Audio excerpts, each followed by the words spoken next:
Thanks, Brian. Thank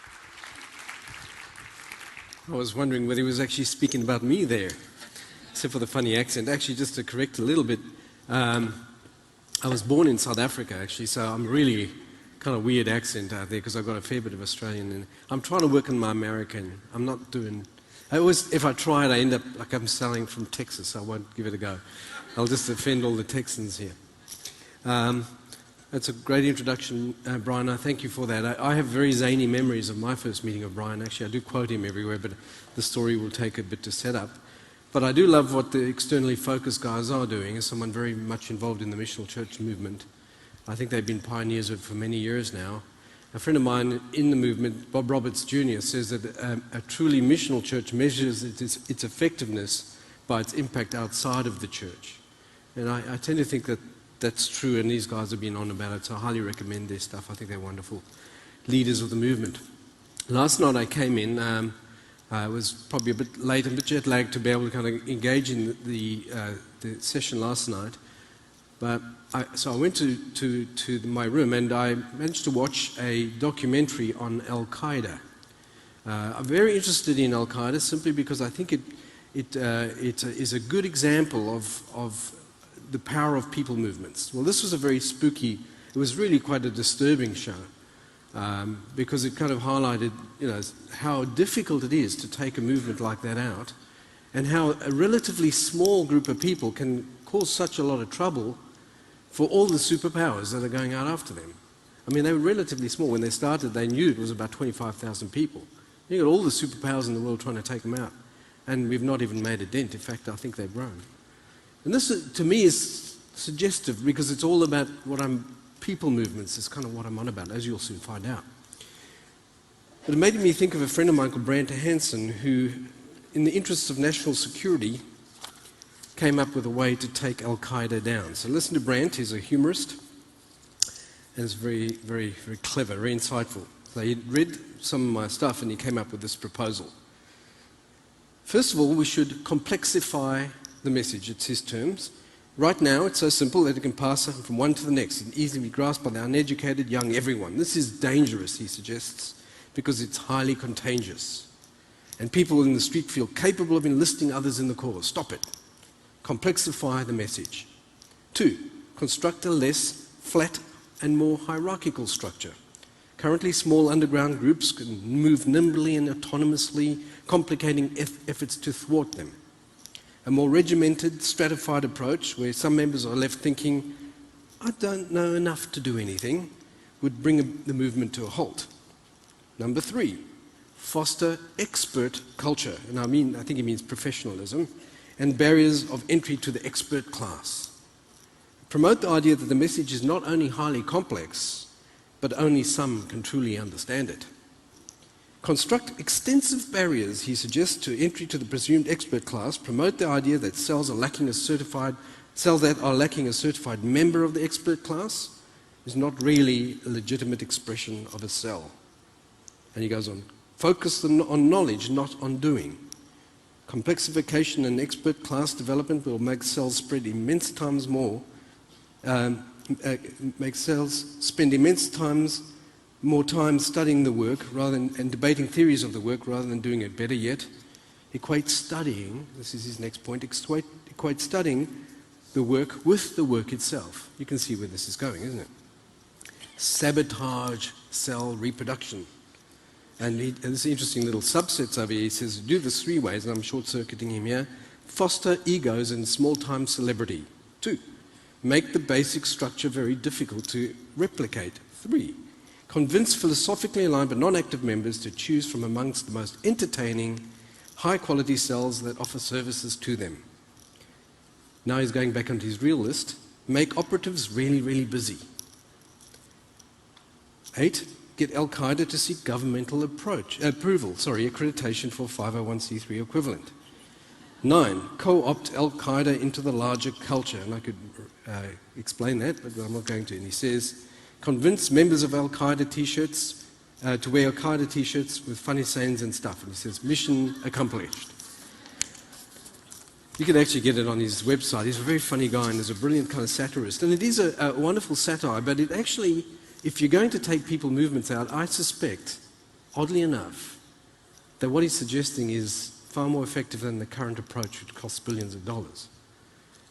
In other words, there's something about the nature movements, and they're a particularly evil one, but they follow the same kind of pattern, as it were, that the early church and Chinese underground church uses, for instance.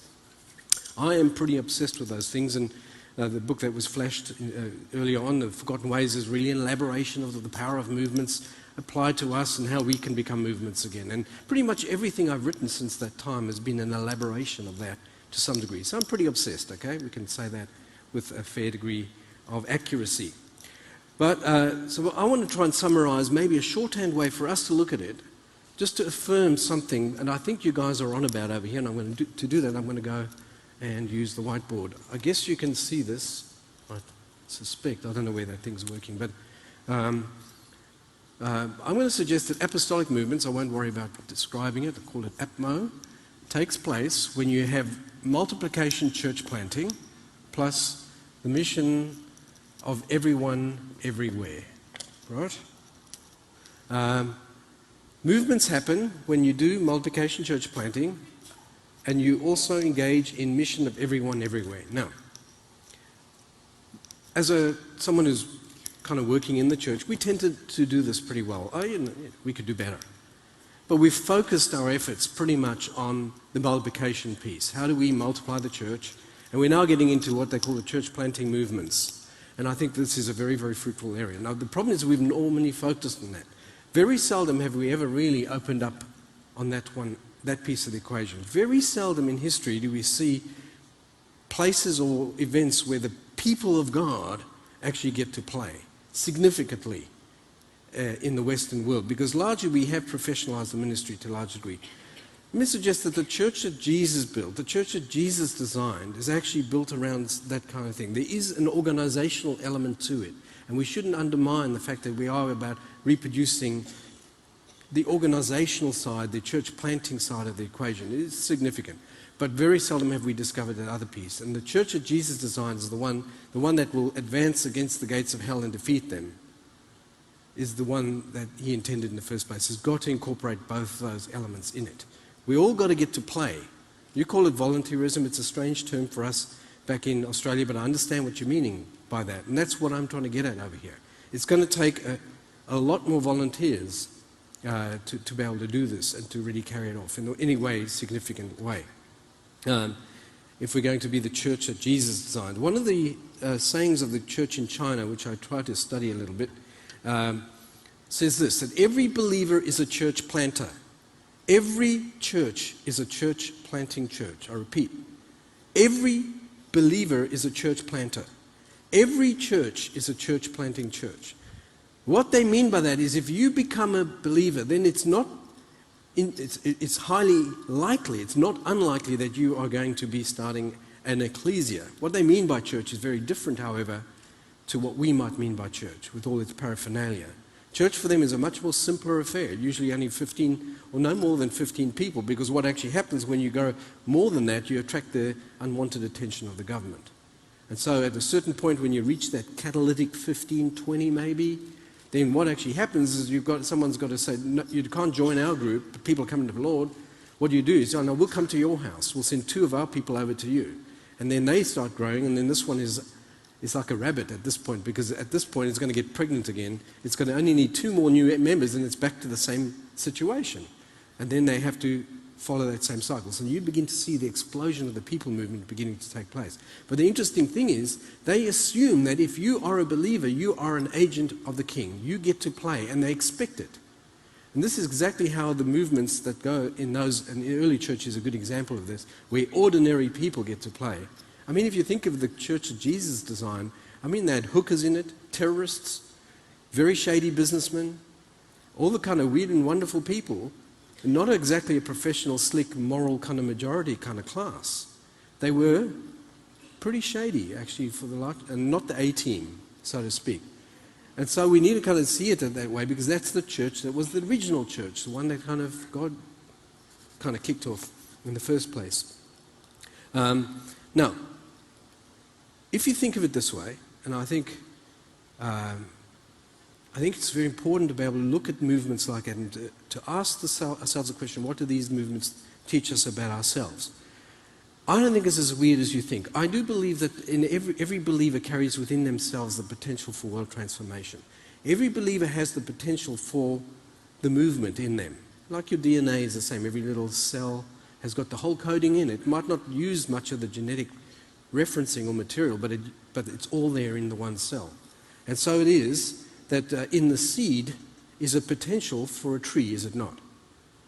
And in a tree is a potential for a forest. But it's all contained in potential, at least in the tree, and in the seed, sorry.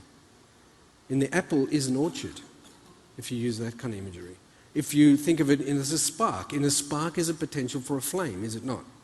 In a flame is a potential for a forest fire. But it's all contained in potential in the spark. In other words, the smallest unit in the system carries the potential for the whole. And so it is with God's people. And unless we realize that, we're never going to be the kind of people movement that can seriously change and be highly transformative and change a culture. If we could only see a group of leaders here begin to see the people that we lead, the way that Jesus sees them, the way that we're meant to be in the first place, that every person in the kingdom is an agent of the King and ought to be released as such. We Protestants believe in the priesthood of all believers, but let me tell you folks, it's very seldom that we've ever activated it. It is a revolutionary piece of doctrine that lies pretty much dormant and unused to the large degree. Most revivals have some sort of rediscovery of them, but they're largely kind of undiscovered piece of kind of ecclesiology, you were saying. In the church of Jesus built, like I said, everyone is an agent of the King. Paul says similarly that we are God's workmanship, aren't we? We're made by God for good works. There's something that we've got to do. Every one of us is not talking about the leaders or the clergy class or whatever it is, which was one of those demonic inventions, to make a distinction between the people of God and the called ones of God. Are we not all called? Are we not all the people? So here's my suggestion. You are either clergy, or we're all clergy, and I ordain you all tonight. In fact, you're already ordained in Jesus. Or you're all the people of God, take your pick. But don't make a distinction, because it's a false one. In the church of Jesus design, that does not exist. It's a false category. Where we practiced in our local church, we used to ordain everyone at baptism.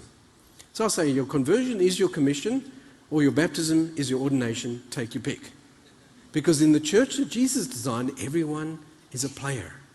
And if I was the devil and I wanted to take the church out, at least one of the ways I want to subvert the church, I would say, make a distinction, as Brant Hansen says, between the real players and the not-so-real ones. It's a classic way to take it down, at least one of the steps that you would do. And I think it is, in the end, that distinction that we've made is, in the end, a demonic one. And I say that understanding the full meaning of that term, because I think it has done irreparable damage to our capacity to deliver our message. If you look at what's going on around Jesus, it's a people movement. It's not a professional thing. And often the way someone recently said this to me, and I think it's a very powerful metaphor, is at the Do It Center, I think, that says, you build it and we will help. Is it the Do It Center? It's one of those big things. Come on, you guys. Whatever. I didn't quite hear you there, but it's one of those big things, right? Warehouse kind of helpers, right? That's not even a good term for it. Hardware store, that's what it is. You build it, we will help. The church often gives the indication that, no, the other way around. We will build it, you can help. In other words, it switches it around. And I would suggest that movements go the other way around. Now, I did promise that I wouldn't spend too much time on this, but I feel that this is one of the big issues that we need to deal with. And hopefully I don't have to convince you guys over here, who come as a group of people leading volunteers, that this is significant. But I want to give you some